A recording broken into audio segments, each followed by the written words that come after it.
Alhamdulillah, wassalatu wassalamu ala rasulillah wa ala alihi wa sahaba. Hurmatu salati, al-babul kashifu lil fahmi al-maghlouti lid-din.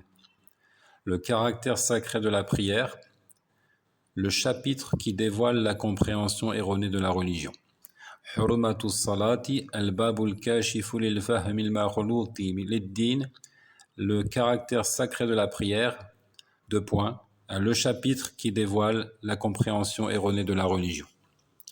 Nous allons comprendre ce que l'on entend par là. Brièvement, c'est dire que si on ne respecte pas le caractère sacré de la prière, c'est qu'on n'a pas compris la religion de l'islam. قال الترمذي في كتاب الإيمان من جامعه باب حرمات الصلاة. Donc l'imam at-Tirmidhi dans son Jami' a intitulé un chapitre du livre de la foi le caractère sacré de la prière. Soyez attentifs à tous les termes ici. D'abord, ce chapitre se retrouve dans le livre de la foi et il inclut la prière à la foi. Et il l'intitule le caractère sacré de la prière. قال حدثنا ابن أبي عمر قال حدثنا عبد الله بن معاذ الصنعاني عن معمر عن عاصم ابن أبي النجود أو عاصم ابن أبي النجود عن أبي وائل عن معاذ بن جبل رضي الله عنه قال كنت مع النبي صلى الله عليه وسلم في سفر فأصبحت يوما قريبا منه ونحن نسير فقلت يا رسول الله أخبرني بعمل يدخلني الجنة ويبعدني عن النار قال قد سألتني عن عظيم وإنه ليسير على من يسره الله عليه تعبد الله ولا تشركوا به شيئا وتقيم الصلاة وتؤتي الزكاة وتصوم رمضان وتحج البيت وذكر الحديث كاملة. Donc avec sa chaîne de transmission, l'imam at-Tirmidhi dit, d'après Ibn Abi Umar qui nous a conté, Abdullah ibn Mu'adh as-San'ani nous a conté, d'après Ma'mar, selon Asim ibn Abi Nujud, selon Abu Wa'il, d'après Mu'adh ibn Jabal qui dit, j'étais avec le prophète, à lui les éloges et le salut, en voyage. Un matin, je me suis retrouvé proche de lui, tandis que nous marchions. Donc, il y avait une troupe, ils étaient plusieurs, ils étaient en marche, et un petit matin, donc, il s'est retrouvé à ses côtés. J'ai dit, ô messager d'Allah, renseigne-moi sur un acte qui me fera entrer au paradis et m'éloignera de l'enfer. Il dit, tu as questionné sur quelque chose d'énorme, mais c'est chose aisée pour celui à qui Allah le rendra facile. C'est énorme, mais en même temps, ce sera aisé et facile pour celui à qui Allah veut le rendre facile. Tu adores Allah sans rien lui associer, tu établis la prière, tu verses l'aumône, zakat, tu jeûnes le ramadan et tu accomplis la visite de la maison, al-hajj. Il cita le récit dans son intégralité. Donc ici, il cite les piliers de l'islam. Donc c'est au numéro 2616. Et au numéro 2617, الترمذي ajoute ثم قال حدثنا ابن أبي عمر قال حدثنا عبد الله بن وهب عن عمرو بن الحارث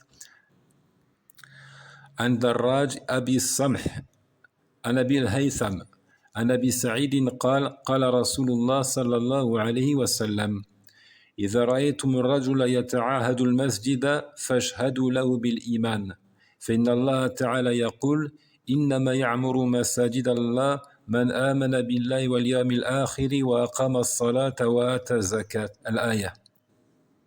Donc au numéro suivant, 2617, At-Tirmidhi rapporte, toujours avec sa chaîne de transmission, jusque Abu Saïd. Le messager d'Allah, lui les éloges et le salut, a dit, si vous apercevez un homme fréquemment dans la mosquée, attestez de sa foi. Allah le Très-Haut dit, devront plutôt remplir les mosquées d'Allah ceux qui croient en Allah et au jour dernier, qui accomplissent la prière, s'acquittent de l'aumône, zakat, et ne redoutent qu'Allah. أقول والقائل صاحب المقالة كتاب الإيمان في الجامع خصصه الترمذي للرد على المرجئة وعقد هنا بابا بعنوان حرمة الصلاة يعني به عظيم قدرها كمثل تصنيف محمد بن نصر المروزي تعظيم قدر الصلاة وعقد بابا آخر في حكم تاركها.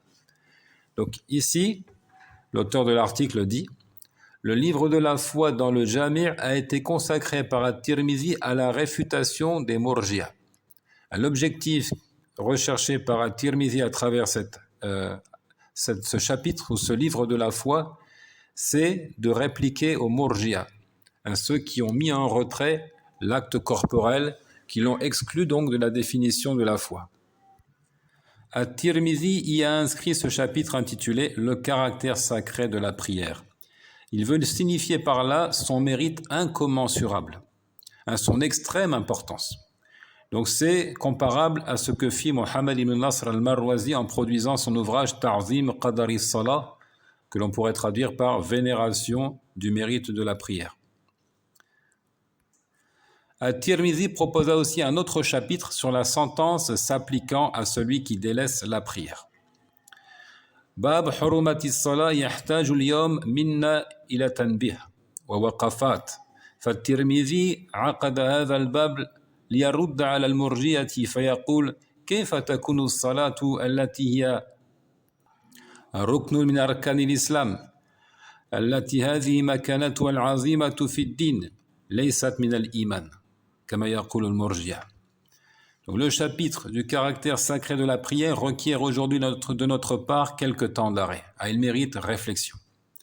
At-Tirmizi y a répliqué au Murji'a en disant « Comment est-ce que la prière qui jouit d'une si grande place dans la religion ne ferait pas partie de la foi ?» Comme se l'imagine donc ces Murji'a. Comment est-ce que cette prière, qui est un des 5 piliers de l'islam, ne ferait pas partie de la foi ? وقد اعترض بعض أهل العلم على القسمة المشهورة عند المتأخرين حيث يقولون مسائل أصول ويريدون بها الغيبيات ومسائل فروع ويريدون بها العمليات بأن الصلاة من أصل الأصول أو من أصل الأصول فالصواب أن المسألة الجليلة أصول سواء كانت علمية أو عملية والدقيقة فروع سواء كانت علمية أو عملية ومن المسائل ما هي ظاهرة في حق العلماء فهي أصول في حقهم وخفية في حق العوام فهي فروع في حقهم ومنها ما هي ظاهرة في حق قوم دون قوم بحسب القرائن ومنها ما هي ظاهرة دائمة ومنها ما هي خفية في الغالب. D'ailleurs, certains érudits ont émis une opposition au célèbre partage proposé par des ulamas, certes, mais venus tardivement, qui parlent de questions fondamentales et qui les résument à ce qui relève de l'incognoscible. Ils parlent de questions fondamentales, mais ils résument cela à ce qui relève de l'invisible, des croyances en ce qui est caché, tel que la foi aux prophéties, en lien avec Allah Azzawajal, ses anges, le jour dernier, etc.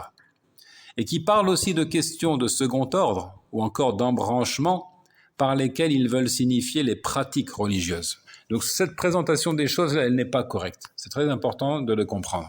Présenter les fondements, les points les plus essentiels de la religion, comme étant uniquement ce qui a trait à la foi en l'invisible, les prophéties en lien avec Allah subhanahu wa ta'ala, ses anges, le jour dernier, etc. Tandis qu'on définirait les questions de second ordre ou encore les extensions comme étant uniquement les pratiques religieuses, cela n'est pas correct. Donc comment définir finalement cette histoire de usul wa furu', de fondement et d'embranchement, de fondement et d'extension? Il dit, la vérité est que la prière s'inscrit dans ce qui est fondamental et que tout point manifeste, jali, tout point manifeste de la religion est un fondement, qu'il soit théorique ou qu'il soit pratique. Quant à ce qui est subtil, daqiq, alors c'est un embranchement, qu'il s'agisse d'un savoir ou d'un acte. Donc ça, c'est la vraie définition finalement de ce qui est fondamental et de ce qui est de second ordre. Tout ce qui est manifeste, qui est clairement établi, sans ambiguïté aucune, et connu de tous, jali, alors on dit c'est fondamental. C'est pour ça que nous avons dit la prière finalement s'inscrit dans ce qu'il y a de plus fondamental. Tandis que ce qui est plus subtil, daqiq, et qui échappe au savoir de certains, alors c'est un embranchement. Et là, peu importe qu'il s'agisse d'un acte, d'un acte cultuel ou encore d'une portion du savoir. Que ce soit théorique ou pratique, que ce soit scientifique ou pratique, peu importe, c'est la même chose. Ainsi, certaines thématiques de l'islam sont claires et évidentes pour les oulémas, de sorte qu'elles soient des fondements pour eux, tandis qu'elles demeurent cachées à la masse inculte et demeurent des embranchements pour eux. Donc, une fois que nous avons défini ce qui est fondamental et ce qui est de second ordre, il faut apporter ces précisions. Cela peut être soumis à la relativité. Des choses sont considérées par les oulémas comme fondamentales parce qu'elles sont évidentes pour eux, alors que pour le commun des musulmans, privés d'instruction, ça relève de ce qui est de second ordre. Pourquoi ? Parce qu'ils n'en ont pas la connaissance. D'autres points encore sont clairs pour un peuple au détriment d'un autre grâce à certains indices. Enfin, certains points sont toujours manifestes. Ça, il faut le souligner et l'écrire en caractères gras. Certains points sont et demeurent toujours manifestes. Il y aura toujours une portion de la religion qui est accessible à tous, qui est comprise et connue de tous. C'est ce qu'on appelle al-ma'loum ila ad-din bid-darura. Alors que d'autres demeurent généralement cachés.